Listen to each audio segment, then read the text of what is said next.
Red Bull looks like a beverage company. Walk into any supermarket and you'll find its familiar blue and silver cans sitting alongside dozens of other energy drinks. At first glance, it seems to compete in exactly the same business as everyone else. But look a little closer and a different picture emerges. The company owns sports teams, produces documentaries, runs major sporting events, creates viral videos watched by millions, and has built an entertainment network that reaches audiences every single day.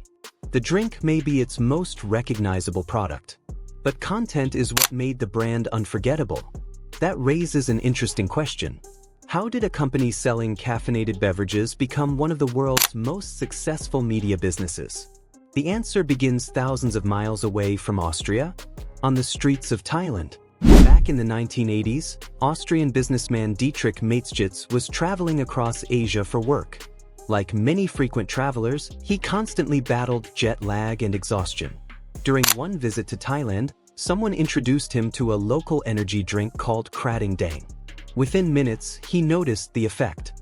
The drink wasn't created for athletes or students. Its biggest customers were truck drivers, factory workers, and laborers who needed energy to get through long shifts. Most people would have enjoyed the drink, thanked the person who recommended it, and forgotten about it. Dietrich saw an opportunity.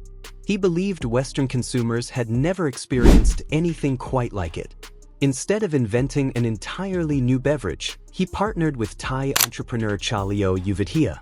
Together, they adapted the formula for European tastes. The drink became carbonated. The packaging was redesigned. The now iconic slim blue and silver can was introduced. And in 1987, Red Bull officially launched in Austria. The product was ready. The market wasn't. At the time, the idea of an energy drink barely existed in Europe. There was no established category, no competitors to compare against, no customer expectations. Red Bull wasn't entering an existing market. It had to convince people that the market itself should exist. Most companies facing that challenge would focus on explaining the product, its ingredients, its caffeine content, its science.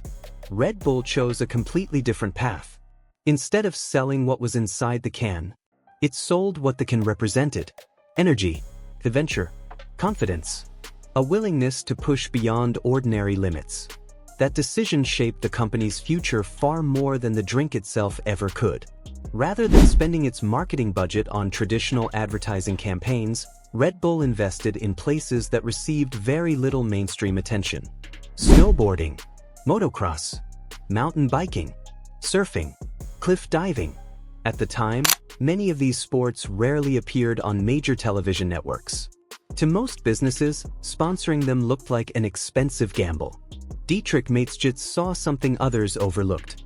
People weren't simply watching competitions. They were watching extraordinary individuals attempt extraordinary things. That feeling, excitement, achievement, was exactly what he wanted people to associate with Red Bull. Before long, the company's logo began appearing everywhere. On racing suits, helmets, and at events where athletes continually tested the limits of human performance. Instead of interrupting entertainment with commercials, Red Bull became part of the entertainment itself. That distinction proved incredibly valuable. Audiences didn't feel like they were being advertised to. They were simply enjoying unforgettable moments. And every one of those moments strengthened the brand. As the years passed, Red Bull expanded far beyond sponsoring individual athletes. It began acquiring entire sports organizations. Formula One teams, football clubs, ice hockey teams, cycling teams, esports organizations, air races, cliff diving championships, mountain biking competitions. The list grew year after year. To many observers, those investments seemed difficult to justify. Why would a beverage company spend so much money operating sports teams and global events? Because Dietrich wasn't building a beverage business alone. He was building a media ecosystem. Every athlete created stories. Every race generated headlines. Every competition produced content. Instead of paying broadcasters to advertise during sporting events, Red Bull increasingly owned the events people actually wanted to watch. That changed the company's role entirely. Its marketing department gradually evolved into one of the largest content studios in the world. Not through television commercials, through experiences, through storytelling, through moments audiences actively chose to follow. The clearest example arrived in 2012. An Austrian skydiver named Felix Baumgartner climbed into a capsule suspended nearly 39 kilometers above Earth. Millions of people around the world watched live as he stepped into the edge of the atmosphere before becoming the first person to break the sound barrier during freefall. The event became known as Red Bull Stratos. It wasn't simply another sponsorship. It became one of the most watched live internet events in history. Television stations covered it. Newspapers placed it on their front pages. Social media exploded with clips, reactions, and discussions. People weren't talking about an energy drink. They were talking about one of the most remarkable achievements ever broadcast live. And wherever people looked, the Red Bull name was there. Think about what Red Bull accomplished. Most companies spend millions trying to interrupt people's attention with advertisements they're eager to skip. Red Bull invested millions creating experiences that people actively searched for, shared with friends, and continued talking about long after the event ended. That's a fundamentally different approach to marketing. Instead of renting attention, it created content that earned attention. And the strategy didn't stop with one record-breaking jump. If someone watched mountain biking, there was a good chance Red Bull helped organize the event. If they watched snowboarding highlights, Red Bull was often behind the cameras. If they followed Formula One, they saw Red Bull Racing competing against some of the biggest automotive manufacturers in the world. Every event generated another stream of content. Every story strengthened the brand. Over time, content became just as important as the drink itself. Today, Red Bull Media House operates much more like a global entertainment company than a traditional marketing department. It produces documentaries, feature films, television programming, magazines, podcasts, photography, music projects, and thousands of digital videos every year.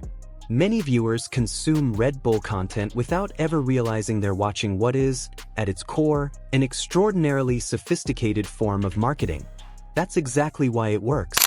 The entertainment comes first. The branding follows naturally. The rise of social media only made this strategy more effective.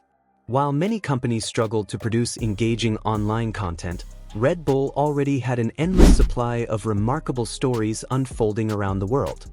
One incredible jump, one impossible trick, one dramatic race could generate millions of views within hours.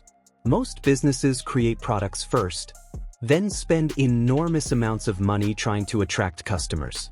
Red Bull approached the challenge from the opposite direction.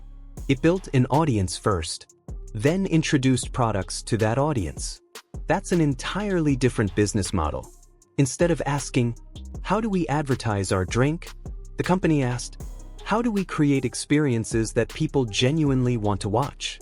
The drink became part of a much larger story.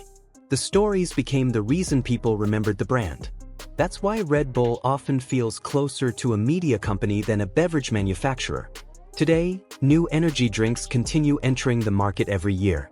Many offer similar flavors, comparable ingredients, and nearly identical promises. Replicating the drink isn't especially difficult. Replicating everything built around it is another challenge entirely. The athletes, the events, the films, the documentaries, the relationships, the culture. Those assets weren't created overnight. They've been built patiently over decades. And together, they've become one of Red Bull's strongest competitive advantages. So how did Red Bull build a media empire that sells energy drinks? By recognizing that the beverage was never the complete story. The can introduces customers to the brand. The experiences give them a reason to stay connected. Every competition, every documentary, every breathtaking stunt, every unforgettable achievement reinforces what Red Bull wants people to feel whenever they see its logo. Because in today's economy, attention is one of the world's most valuable resources. And the companies that capture it consistently don't always win by making the best product. Sometimes they win because they become the stories people choose to watch, remember, and share. If you found this helpful, don't forget to like, comment, and subscribe for more.